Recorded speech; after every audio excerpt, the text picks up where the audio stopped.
Keeping venomous reptiles is an unforgiving hobby, requiring proper training and lots of experience. One simple mistake can be the difference between life and death. Remember, the most venomous snake in the world is the one that just bit you. There are no venomous snakes with training wheels. Just because you see viperkeeper handle snakes a certain way does not mean you should try it too. Mrs. Brown is sort of coiled up under her hut.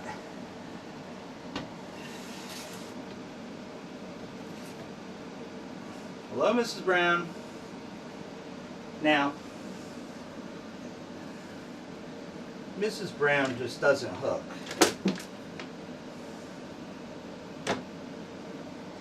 Come on. Come on. You gonna come shooting out as you usually do? Come on.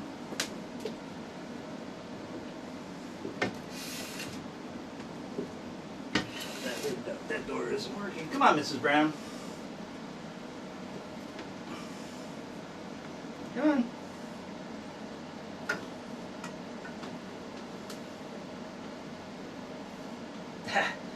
Yeah. We know about that trick, don't we, Mrs. Brown, huh? Come on.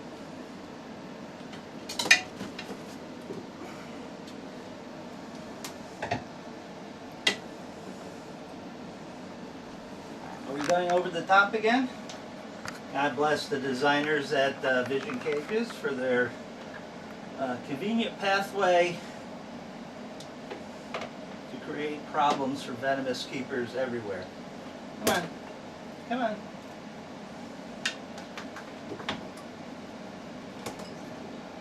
Now when I grab her with these gloves, I have to make sure that I grab her in a way that her head is not too far out of my grip, because I don't want to grab in the wrong place and have those choppers end up in a bad place. Mrs. Brown, you're on top of your light now, huh? Come on. Come on. Come on.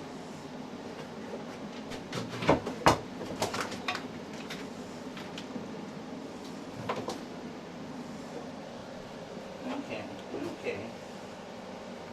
Now get down, Mrs. Brown. Okay. Mrs. Brown is safely contained. Now we can have a look and see what the issue was.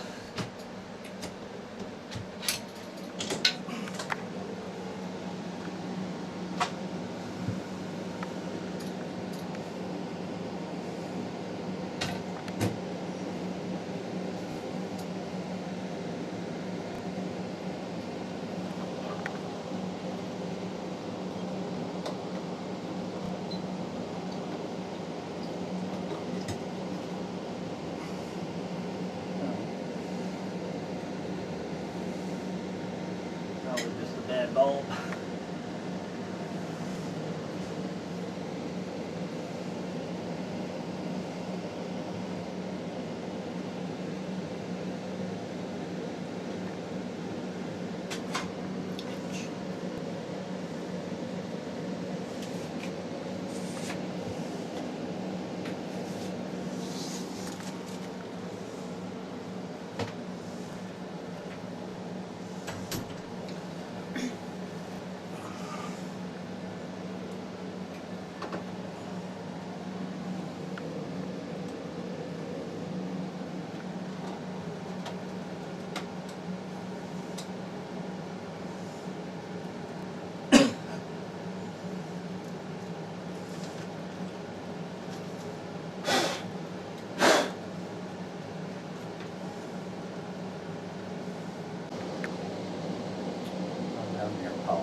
Oh, this is the most you get to see of Mrs. Brown. She's usually just a little brown blur zipping by.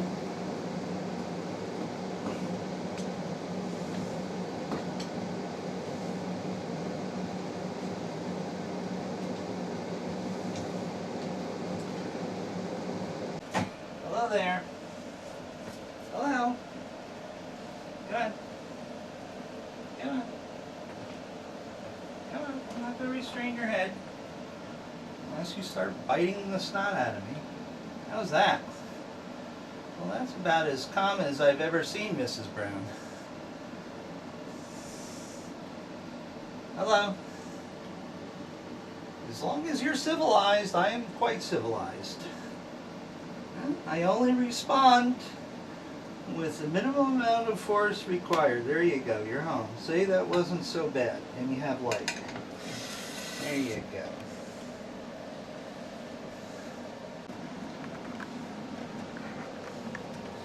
Well, it seems that Miss Ottoman here, which is a month vipera xanthina, or Ottoman viper, has knocked her reflector out of her light. How you doing? Huh? You don't often visit with her. You don't often visit with her.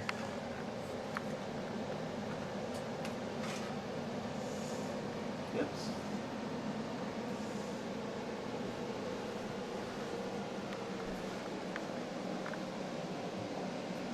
There you go. I don't think she's a problem unless she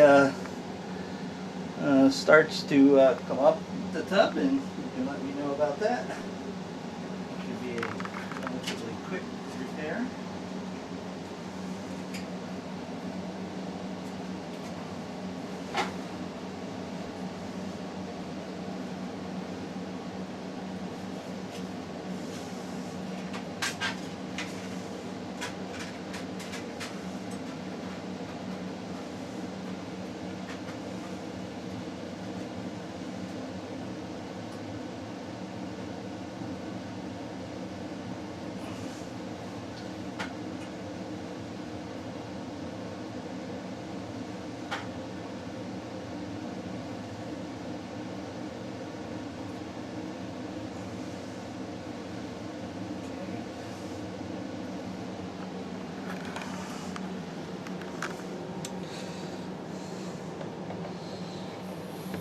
Yeah. Oh, you decided to start hissing, huh? You decided to start a bit of hissing. Well, you can go on back in there. Go ahead, you're home. That's all we had to do. These things pack quite a wallop. A friend of mine got tagged by one that he was keeping, and it put him into shock really quick, and had to resuscitate him and then get some antivenom in him. Apparently the venom has a very potent compound that drops the blood pressure like a rock. And of course that's useful if you're biting a prey animal, because if the animal loses blood pressure and passes out, it's easier to consume. It doesn't go off running all over the place and you have to track it down. It doesn't bite you. It's a very handy compound or compounds to have. Monta vipera xanthina. Now this is a problem. That is a problem when you have a pogo stick shedding to remove, and a pogo stick in close proximity to what you need to remove. Oh, well, that was a very dramatic head turn, huh? Huh? Yeah. No, I don't have any food for you. That will come later. I am so pleased to see that you shed complete. A little Eastern brown. Oh, is that to eat?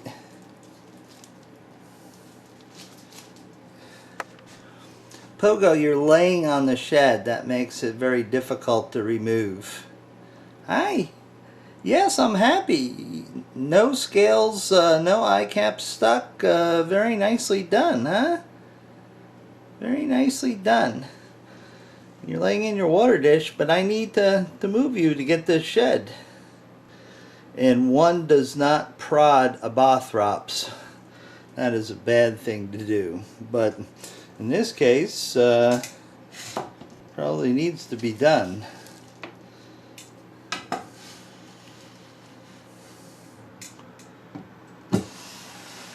I see you pooped on your shed too. Good. Okay. All I want to do is get the shed out.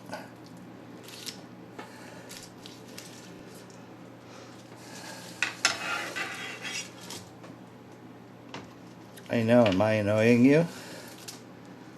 All right. I'll deal with that in a minute. We have some poo to deal with. Just so happens we have the poo removal device here. You know, they really detest when the cleaning crew has to come in and clean. Hold on, folks.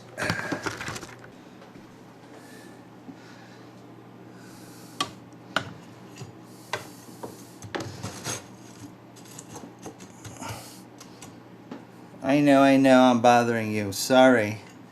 How about...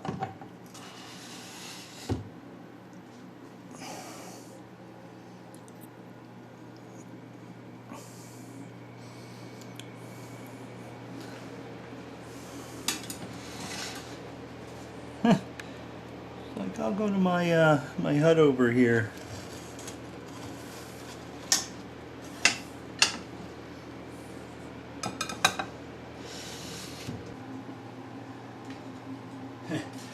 Yeah, I see you. This is not what you think it is. It actually is change your cage time. Huh? Yeah. Come on, you've been around me long enough. Come on. Come on. Yeah, I know. Come on. These are blunt-nose vipers, Macrovipera tyrannica, or maybe even Montivipera. Don't know, they're still playing games. This is a female. Been with me for a long, long time, I think since 2005. Really, really neat animals. Here you go. Here you go.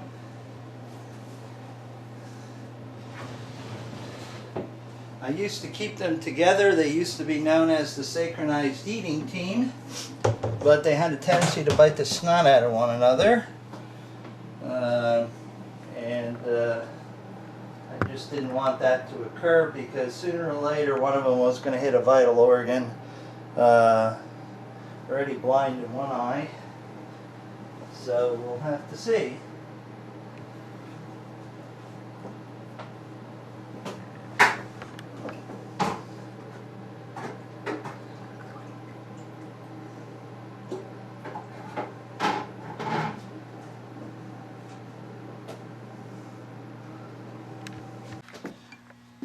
Well, the male cage is clean, and like I said, these guys have been with me for a while, and moving them around really wasn't terribly exciting.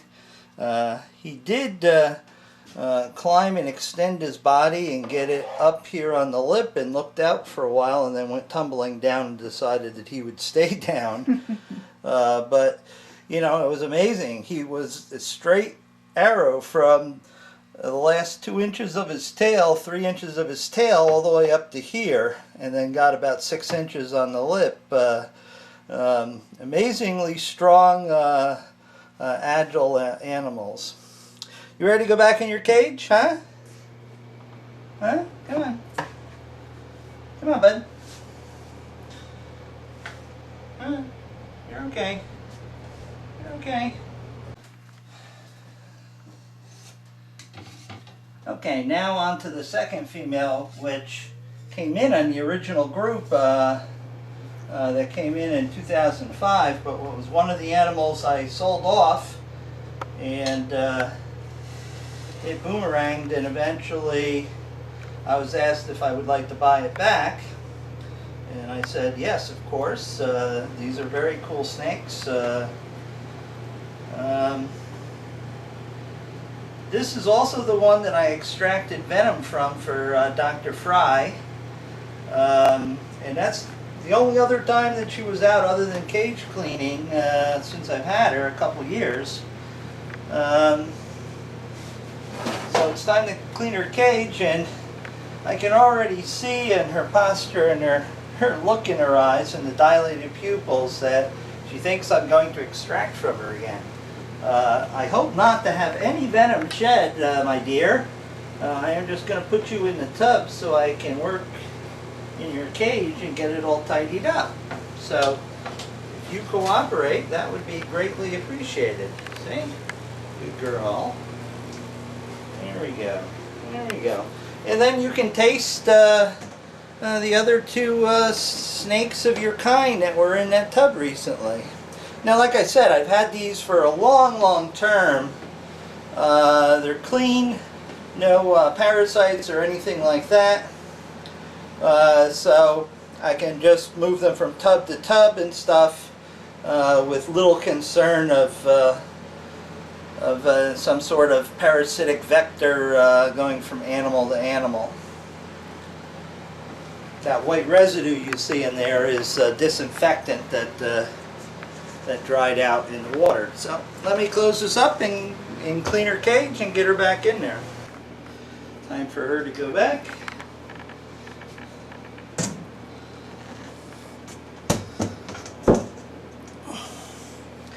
Hello. Come on. You're okay. I know, I see your tail. I'm watching your tail. Hello. Now this one's got two good eyes, so really have to be on your ball. There you go. Go on in. Come on, that's your cage. I know it smells a little different right now, but I left enough of your stench in there to for you to recognize. Plus your log. There you go. See, short stubby tail. Female. Yeah, it's just clean. I know you like your poop, but it's got to be cleaned. Snakes get very, you know, they personalize their house. That's why we've got the artiste across the way, and they gets to smell the way they want it. Unfortunately, you know, it does get out of hand. It does need to be cleaned every, you know, and change substrate every 3 months or so. It's a lot more difficult to change the substrate on a venomous snake than it is on your typical ball python. God knows that the horrors of working with ball pythons, I'm surprised you people really you know, don't have Nobel Peace Prizes hanging around your neck. They're so dangerous. But you know, I spot clean when I can, and I do an overhaul when necessary, and if you don't like it, too bad. There's other channels to watch.